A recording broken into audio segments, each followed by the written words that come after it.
আমি তোমাদের সাথে একটা নতুন রেসিপি শেয়ার করব। কোনো রকম ক্রিম ছাড়াই মাত্র 4টে উপকরণ দিয়ে বানিয়ে তোমরা ফেলতে পারো আমের কাস্টার্ড আইসক্রিম। তো চলো শুরু করা যাক কী কী উপকরণ লাগছে। তো প্রথমেই আমি এখানে 4টে আমকে ভালোভাবে ছাড়িয়ে নিয়েছি। তারপর নিয়েছি 300 ml দুধ আর 5 চামচ চিনি। যেহেতু আমার আমটা টক ছিল সেই জন্য 5 চামচ চিনি আমি ব্যবহার করেছি। তো প্রথমে দুধটাকে ভালো করে ফুটিয়ে নিয়েছি। ফুটিয়ে নেওয়ার পর ওর মধ্যে দিয়ে দিয়েছি চিনিটা, 5 চামচ চিনি। গলে যাওয়ার পর আমরা অপেক্ষা করব। তারপর আর একটা বাটিতে আমি এখানে হাফ কাপ মতো দুধ নিয়েছি। এর মধ্যে দিয়েছি 2 চামচ কাস্টার্ডটা দিয়ে ভালোভাবে মিশিয়ে নিয়েছি। তারপর দুধের মধ্যে কাস্টার্ডের মিশ্রণটা দিয়ে ভালোভাবে আমরা নাড়তে হবে, না নাড়লে না নিচে ওটা বসে যেতে পারে। তো এবার দেখতেই পাচ্ছ কাস্টার্ডটা আমার রেডি একদম হয়ে গেছে। তারপর রেডি হয়ে যাওয়ার পর ঠান্ডা হয়ে যাওয়ার পর তোমরা ফ্রিজে অবশ্যই আধ ঘন্টার মতো রেখে দেবে, তাহলে আরও ব্যাপারটা আরও ঘন হয়ে যাবে। দারুণ খেতে এমনি দারুণ হয়।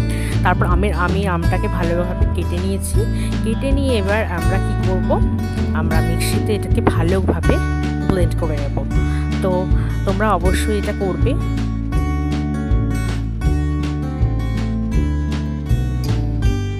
পাল্পের টেক্সচারটা দেখতে পাচ্ছ, এরকম হবে, দারুণ হবে ব্যাপারটা।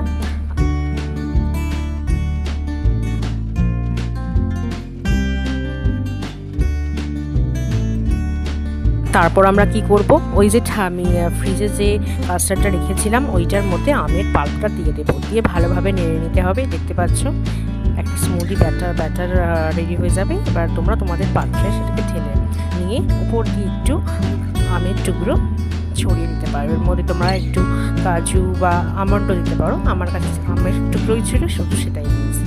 আর এটাকে তোমরা আমি তো একটা দিন রেখেছিলাম, একটা দিন রেখে দিলে দারুণ টেস্ট হয়। তো তোমরা অবশ্যই এটা একবার বাড়িতে বানিও আর কমেন্টে আমাকে অবশ্যই জানাবে তোমাদের কেমন লেগেছে। দারুণ খেতে হয়, তোমরা অবশ্যই বাড়িতে বানাও। দেখতে থাকো ভিডিওটা।